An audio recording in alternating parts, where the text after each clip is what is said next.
بسم اللہ الرحمن الرحیم الحمد للہ رب العالمین والصلاة والسلام الأتمان الأكملان على خاتم الأنبياء وسيد المرسلين وعلى آله وصحبه أجمعين أما بعد قال الله تعالى في محكم التنزيل وأتم الحج والعمرة لله رب اشرح لي صدري ويسر لي أمري واحلل عقدة من لساني يفقه قولي سبحانك لا علم لنا إلا ما علمتنا إنك أنت العليم الحكيم۔ پیارے ناظرین کرام، فضائل حج اس سیریز میں آج ہم پھر سے آپ کا استقبال کرتے ہیں۔ السلام علیکم ورحمۃ اللہ وبرکاتہ۔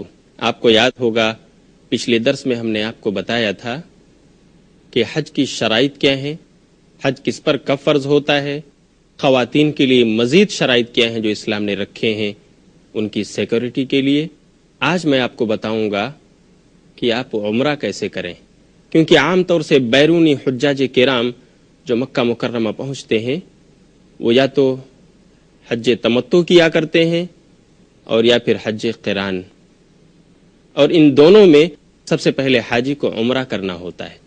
اس لیے میں آپ کو پہلے بتانا چاہتا ہوں کہ عمرے کا طریقہ کیا ہے، اللہ کے رسول صلی اللہ علیہ وسلم نے عمرہ کیسے کیا تھا، تاکہ آپ بھی اسی کے مطابق اور اسی ترتیب پر اپنے عمرے کو انجام دے سکیں اور اللہ سے ثواب حاصل کر سکیں۔ عمرہ جیسا کہ میں نے آپ کو بتایا تھا یہ عربی زبان کا لفظ ہے جس کے معنی ہیں زیارت۔ عمرہ کا لغوی معنی ہے زیارت۔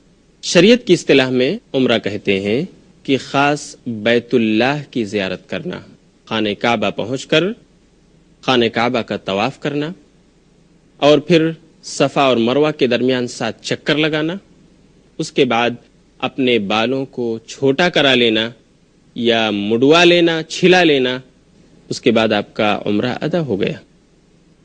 البتہ بالوں کا چھلانا یہ زیادہ افضل ہے، جس کا ذکر قرآن کریم اور حدیث رسول میں بھی ہے۔ عمرہ ایک ایسی افضل عبادت ہے جسے نبی صلی اللہ علیہ وسلم نے خود اپنی زندگی میں 4 مرتبہ ادا فرمایا ہے۔ آپ نے حج تو صرف ایک بار ادا کیا جو آپ کا پہلا بھی تھا اور آخری بھی، اس کا نام حجۃ الوداع ہے، لیکن عمرے آپ نے 4 ادا فرمائے۔ مسند احمد نے اور اسی طرح سنن ابو داؤد نے ایک روایت نقل کی ہے جو حضرت ابن عباس رضی اللہ تعالیٰ عنہ سے مروی ہے، یہ صحیح روایت ہے۔ ابن عباس رضی اللہ تعالیٰ عنہ کہتے ہیں اعتمر النبی صلی اللہ علیہ وسلم 4 عمر، عمرۃ الحدیبیہ، عمرۃ القضاء، والثالث من الجعرانہ، والرابع مع حجته، رواہ احمد و ابو داؤد۔ ابن عباس رضی اللہ تعالیٰ عنہ کہتے ہیں کہ نبی صلی اللہ علیہ وسلم نے کل 4 عمرے ادا فرمائے۔ پہلا عمرہ عمرۃ الحدیبیہ تھا، اور دوسرا عمرۃ القضاء، تیسرا عمرہ آپ نے اپنے صحابہ کرام کے ساتھ جعرانہ کے مقام سے ادا کیا، اور چوتھا عمرہ آپ نے اپنے آخری حج حجۃ الوداع کے ساتھ ادا کیا تھا۔ عمرہ یہ بہت فضیلت والی عبادت ہے۔ نبی صلی اللہ علیہ وسلم نے ایک صحیح روایت میں فرمایا جو متفق علیہ بخاری اور مسلم کی ہے، العمرۃ الی العمرۃ کفارۃ لما بینہما، کہ ایک عمرہ دوسرے عمرے تک کے تمام چھوٹے گناہوں کا کفارہ ہے۔ آدمی نے اگر ایک عمرہ کر لیا ہے، دوسری بار جانے تک اس سے جو لغزشیں ہوئی ہیں، چھوٹی چھوٹی خطائیں سرزد ہو گئی ہیں، اللہ رب العالمین دوسرے عمرے کو ان ساری برائیوں، ساری خرابیوں اور سارے چھوٹے گناہوں کا کفارہ بنا دیتا ہے۔ لیکن یہ عمرہ آپ کیسے کریں، اللہ کے رسول نے کیسے کیا تھا، یہ جب ہم پڑھتے ہیں تو پتہ چلتا ہے کہ کسی عمرہ ادا کرنے والے کو سب سے پہلا جو کام کرنا ہے وہ یہ ہے کہ وہ میقات پر جا کر احرام باندھے۔ کسی بھی عمرہ ادا کرنے والے کو سب سے پہلا کام میقات پر پہنچ کر احرام باندھنا۔ البتہ احرام باندھنے سے پہلے غسل کر لینا اور خوشبو لگا لینا سنت رسول سے ثابت ہے۔ حضرت عائشہ رضی اللہ تعالیٰ عنہ سے ایک روایت ہے جو صحیح مسلم کتاب الحج میں مروی ہے، کنت اطیب رسول اللہ صلی اللہ علیہ وسلم باطیب ما اقدر علیہ قبل ان یحرم ثم یحرم، کہ نبی صلی اللہ علیہ وسلم کو میں اپنے پاس موجود سب سے اچھی خوشبو آپ کو لگاتی تھی، میں اس سے پہلے کہ آپ احرام باندھیں، اور اس کے بعد آپ احرام باندھا کرتے تھے۔ اس سے پتہ چلتا ہے کہ احرام باندھنے سے پہلے حاجی اگر غسل کر لے اور اپنے بدن میں خوشبو لگا لے تو تو یہ سنت رسول ہے، باعث اجر ہے۔ دوسرا کام جو حاجی کو کرنا ہے وہ یہ کہ احرام باندھنے سے پہلے عمرہ کی نیت کرتے ہوئے لبیک عمرتن کے الفاظ ادا کرنا۔ البتہ عمرے کی یہ نیت احرام باندھنے کے بعد بھی کرنا جائز ہے، درست ہے، انشاءاللہ کوئی مضائقہ نہیں، لیکن احرام باندھنے سے پہلے اگر نیت کر لی جائے تو یہ زیادہ افضل ہے، مستحب کام ہے۔ ایک بات یہاں حجاج کرام کو یہ ملحوظ رکھنا چاہیے کہ وہ لوگ جو ہوائی جہاز کے ذریعہ جدہ پہنچتے ہیں ان کے لیے اس بات کی اجازت ہے کہ وہ اپنے شہر اور اپنے ملکوں کے ایئرپورٹ پر پہنچ کر جہاز میں بیٹھنے سے پہلے، ایروپلین میں سوار ہونے سے پہلے اگر چاہیں تو احرام باندھ سکتے ہیں، پہن سکتے ہیں، لیکن عمرہ اور حج کی نیت میقات پر پہنچنے کے بعد ان کو کرنا ہے، اس سے پہلے نہیں کر سکتے، نہیں جائز ہے۔ احرام پہننا پہلے تو جائز ہے، اپنے گھر سے پہن کے آپ نکل سکتے، لیکن عمرے اور حج کی نیت میقات پر پہنچنے کے بعد ہی کرنی چاہیے، اس سے پہلے درست اور جائز نہیں ہے۔ تیسرا کام جو عمرہ ادا کرنے والے کو کرنا ہے کہ احرام باندھنے کے بعد وہ بلند آواز کے ساتھ تلبیہ پکارے۔ تلبیہ کیا ہے؟ اس کے الفاظ کیا ہیں؟ اس کا ذکر صحیح بخاری کتاب المناسک باب التلبیہ میں ہے۔ حضرت ابن عمر رضی اللہ تعالیٰ عنہ کہتے ہیں میں نے اللہ کے رسول صلی اللہ علیہ وسلم کو ان الفاظ میں تلبیہ پکارتے ہوئے سنا۔ وہ الفاظ یہ تھے: لبیک اللہم لبیک، لبیک لا شریک لک لبیک، ان الحمد والنعمت لک والملک لا شریک لک۔ یہ تلبیہ کے الفاظ ہیں جس کا معنی ہے لبیک میں حاضر ہوں، اللہم لبیک اے اللہ میں حاضر ہوں، لبیک لا شریک لک لبیک میں حاضر ہوں، اللہ تیرا کوئی شریک نہیں اور میں حاضر ہوں، ان الحمد بے شک تمام تعریفیں تیرے ہی لیے ہیں، والنعمت اور تمام نعمتیں اے اللہ تیری ہی دی ہوئی ہیں، لک والملک اور اللہ اس زمین اور آسمان پر بادشاہت تیری ہی ہے، لا شریک لک اور تیرا کوئی شریک اور ساجھی نہیں۔ یہ تلبیہ کا معنی ہے جو ہم ایام حج میں بلند آواز سے پکار رہے ہوتے ہیں۔ تو عمرہ ادا کرنے والے کے لیے احرام باندھنے کے بعد بآواز بلند تلبیہ پکارنا یہ تیسرا کام ہے جو عمرہ ادا کرنے والا کرے گا۔ چوتھا کام جو کسی عمرہ کرنے والے کو کرنا ہے وہ یہ کہ خانہ کعبہ پہنچ کر طواف شروع کرنے سے پہلے تلبیہ کے آواز کو پکارنا اور کہنا بند کر دینا چاہیے، جیسا کہ سنن ترمذی کتاب الحج میں حضرت ابن عباس رضی اللہ تعالیٰ عنہ سے مروی ہے۔ وہ کہتے ہیں کہ نبی صلی اللہ علیہ وسلم خانہ کعبہ پہنچ کر حجر اسود کا استلام کرنے سے پہلے آپ تلبیہ پکارنا بند کر دیتے تھے طواف عمرہ میں۔ جب آپ عمرے کا طواف کرتے تھے تو جیسے ہی آپ حجر اسود کے پاس پہنچتے اور اسے چھونا چاہتے تو اس سے پہلے آپ اپنی زبان کو بند کر دیتے، تلبیہ پکارنا بند ہو جاتا۔ تو اس طرح عمرہ کرنے والے کو چاہیے کہ وہ طواف شروع کرنے سے پہلے تلبیہ پکارنا اور تلبیہ کہنا بند کر دے۔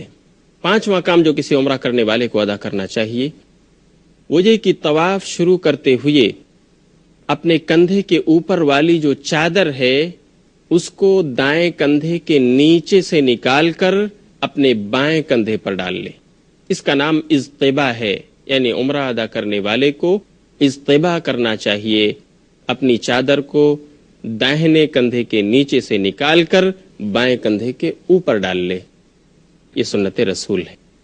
پورے طواف وداع میں اس کا یہ کندھا کھلا رہنا چاہیے، جیسا کہ نبی صلی اللہ علیہ وسلم کی حدیث میں ہے۔ صحابی کہتے ہیں کہ اللہ کے رسول صلی اللہ علیہ وسلم نے جعرانہ کے مقام سے اپنے صحابہ کرام کے ساتھ عمرے کا احرام باندھا اور آپ نے آ کر کے عمرہ ادا کیا تو اپنے کندھے کی چادر کو دائیں کندھے کے نیچے سے نکال کر اس کا پلو آپ نے بائیں کندھے پر ڈال لیا اور آپ نے طواف کے 7 چکر مکمل کیے۔ تو یہ سنت رسول ہے، اس کی ادائیگی ہمیں کرنی چاہیے، لیکن یہاں حجاج کرام کو ایک بڑا مغالطہ ہوتا ہے، وہ غلط فہمی کا شکار ہوتے ہیں۔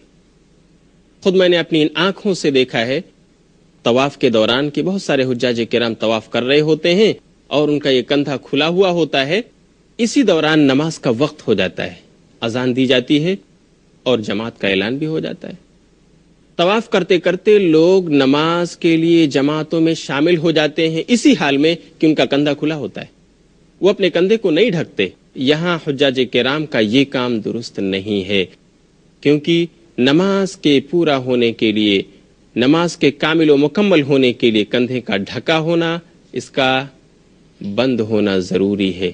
اس لیے حجاج کرام کو چاہیے کہ اگر وہ طواف کر رہے ہوں اور طواف کے دوران ہی نماز فرض کا وقت ہو جائے اور انہیں فریضہ صلاۃ ادا کرنی ہو تو اپنے کندھے کو جو کھلا ہوا ہے اسے ڈھک لیں، نماز ادا کر لیں، اور اس کے بعد جب انہیں پھر سے طواف شروع کرنا ہو تو اپنے کندھے کے نیچے سے چادر نکال کر بائیں کندھے پر پھر سے ڈال لیں اور اپنا طواف شروع کریں۔ اس طرح وہ اپنے طواف کو مکمل کر لیں۔ چھٹا کام جو کسی عمرہ کرنے والے کو ادا کرنا ہے وہ یہ کہ حجر اسود کا استلام کرنے سے پہلے بسم اللہ اللہ اکبر کے الفاظ ادا کیے جائیں۔ جب بھی جس چکر میں بھی آپ حجر اسود کو چھونا چاہتے ہیں، چاہے دور سے یا قریب سے جا کر، تو آپ کو بسم اللہ اللہ اکبر یا صرف اللہ اکبر کے الفاظ کہنا چاہیے۔ یہ سنت رسول سے ثابت ہے۔ صحیح بخاری کتاب الحج میں باب تقبیل الحجر ہے، اس میں ایک روایت حضرت عبداللہ بن عمر رضی اللہ تعالیٰ عنہ سے مروی ہے۔ وہ کہتے ہیں ہم سے سوال پوچھا گیا کہ اللہ کے رسول صلی اللہ علیہ وسلم حجر اسود کا استلام کیسے کرتے تھے؟ تو میں نے جواب دیا رأیت رسول اللہ صلی اللہ علیہ وسلم یستلمہ ویقبلہ، کہ میں نے اپنی آنکھوں سے دیکھا ہے اللہ کے رسول کو کہ آپ حجر اسود کو چھوتے اور اسے بوسہ دیتے تھے۔ اگر انسان کے لیے ممکن ہو کہ وہ حجر اسود کے پاس پہنچ کر اسے اپنے منہ سے بوسہ دے اور اپنی پیشانی کو رکھے تو اسے کرنا چاہیے، لیکن اگر قریب سے اسے بوسہ دینا ممکن نہ ہو اور آدمی اپنے ہاتھ پہنچا سکتا ہو اور ہاتھ سے چھو سکتا ہو تو ہاتھ چھوتے ہوئے بھی اسے بسم اللہ اللہ اکبر کی صدا بلند کرنی چاہیے، اور ہاتھ کو حجر اسود سے ٹچ کرنے کے بعد پھر اس ہاتھ کو چوم لینا چاہیے۔ یہ سنت رسول سے ثابت ہے۔ لیکن اگر اتنی بھیڑ اور اتنا ازدحام ہے کہ نہ تو انسان قریب سے جا کر اسے چوم سکتا ہے اور نہ ہی دور سے ہاتھ وہاں تک پہنچا سکتا ہے، بلکہ کافی دور ہے، تو پھر سنت کا طریقہ یہ ہے کہ حجر اسود کے قریب پہنچ کر اس کے سامنے ہو کر اپنے ہاتھ کا اشارہ کرے اور بسم اللہ اللہ اکبر کی صدا بلند کرے۔ لیکن اگر دور سے وہ اشارہ کر رہا ہے، حجر اسود تک اس کے ہاتھ نہیں پہنچ رہے ہیں، تو پھر ان ہاتھوں کو چومنا درست نہیں ہے۔ ساتواں کام یہ ہے کہ طواف کے پہلے 3 چکروں میں عمرہ کرنے والا رمل کرے، تیز قدم چلے۔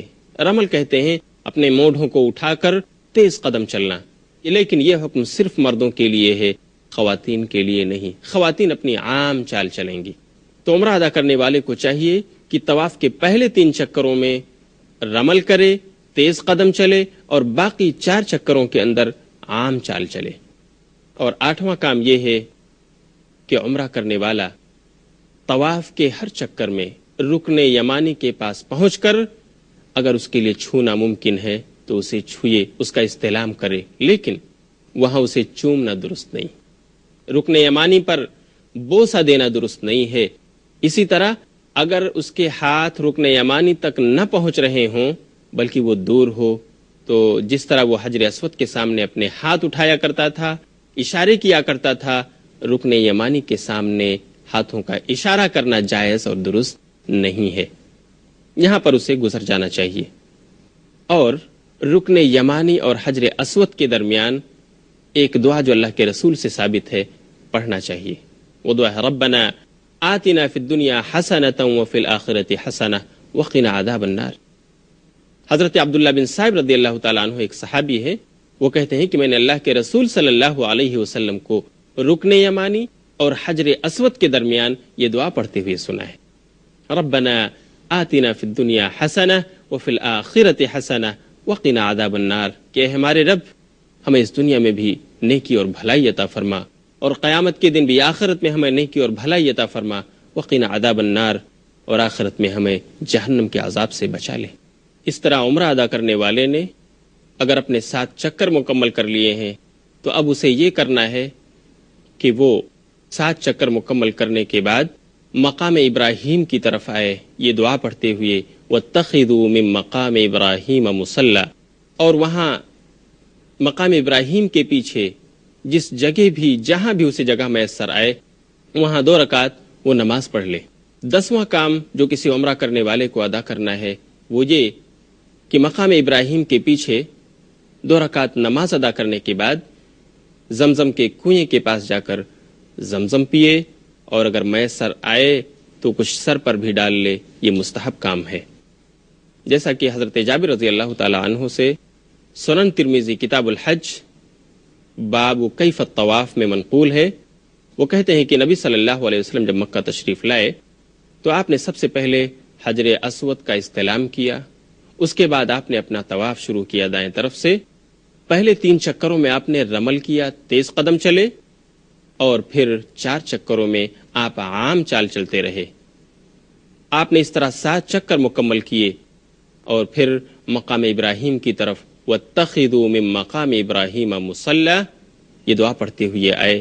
آپ نے نماز ادا کی اور 2 رکعت نماز پڑھنے کے بعد آپ نے پھر حجر اسود کے پاس آ کر استلام کیا اور اس کے بعد صفا پہاڑی کی طرف رخ کیا۔ آب زمزم پینے اور سر پر ڈالنے کے بعد اگر حاجی کے لیے ممکن ہو تو وہ پھر سے آ کر حجر اسود کو چھوئے، اسے بوسہ دے اور پھر صفا پہاڑی کا رخ کرے۔ لیکن اگر ازدحام زیادہ ہے اور اس کا امکان موجود نہیں، وہ اس رش میں نہیں گھس سکتا، تو پھر اسے صفا پہاڑی کا رخ کرنا چاہیے۔ صفا پہاڑی پر چڑھتے ہوئے سورہ بقرہ سورت نمبر 2 اور آیت نمبر 158 کی تلاوت کرنا چاہیے۔ اللہ رب العالمین فرماتا ہے ان الصفا والمروۃ من شعائر اللہ فمن حج البیت او اعتمر فلا جناح علیہ ان یطوف بہما ومن تطوع خیرا فإن اللہ شاکر علیم۔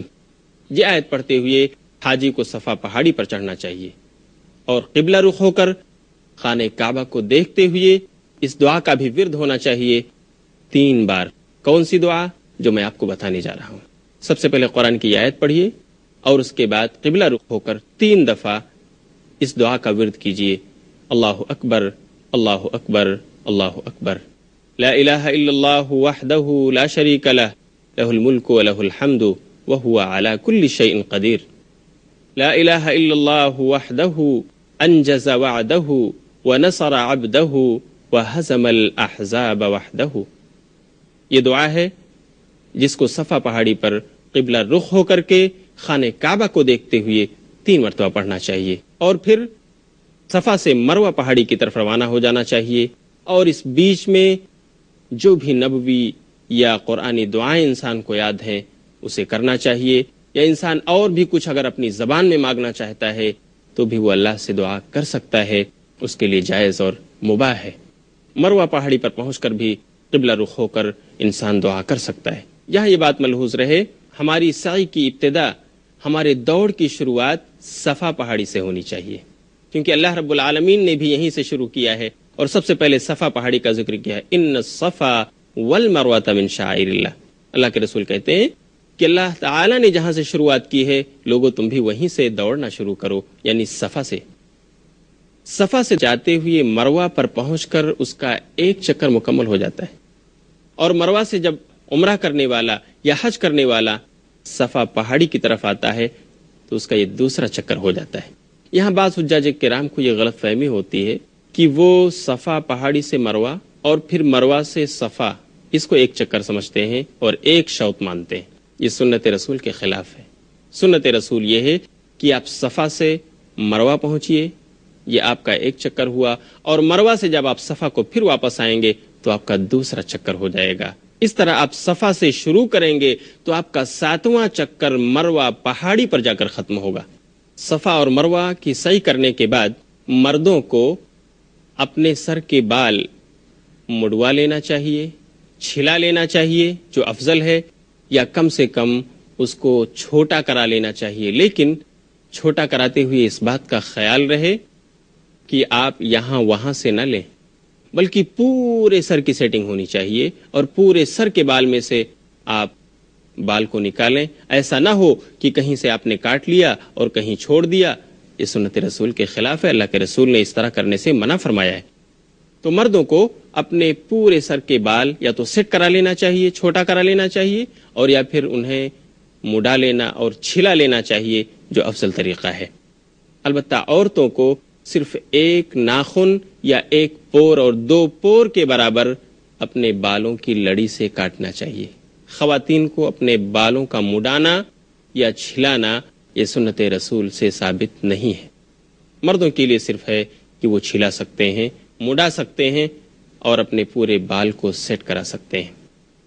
حضرت امیر معاویہ رضی اللہ تعالی عنہ سے سنن نسائی کتاب الحج میں صحیح سند کے ساتھ مروی ہے، وہ کہتے ہیں کہ نبی صلی اللہ علیہ وسلم کے بالوں کو میں نے مروہ پہاڑی کے اوپر تیر کا پھل اسے نکال کر ہم نے اللہ کے رسول کے بالوں کو کاٹا اور سیٹ کیا۔ اس سے پتہ چلتا ہے کہ جب آدمی سعی صفا مروہ کر لے، صفا اور مروہ کے درمیان کی دوڑ اس کی مکمل ہو جائے، 7 چکر پورے ہو جائیں، تو اب مروہ پہاڑی کے پاس اسے اپنے بالوں کو کم کرانا چاہیے یا اسے چھلا لینا چاہیے۔ یہ سنت رسول ہے۔ اپنے بالوں کو چھلانے یا مڈانے کے بعد یا کم کرا لینے کے بعد اب انسان کو اپنا احرام، وہ انسان جو عمرہ کر رہا تھا، عمرے کے احرام میں تھا، اسے اپنا احرام کھول دینا چاہیے، اتار دینا چاہیے، اور اس طرح احرام کھولنے کے بعد ہی وہ حلال ہو گیا۔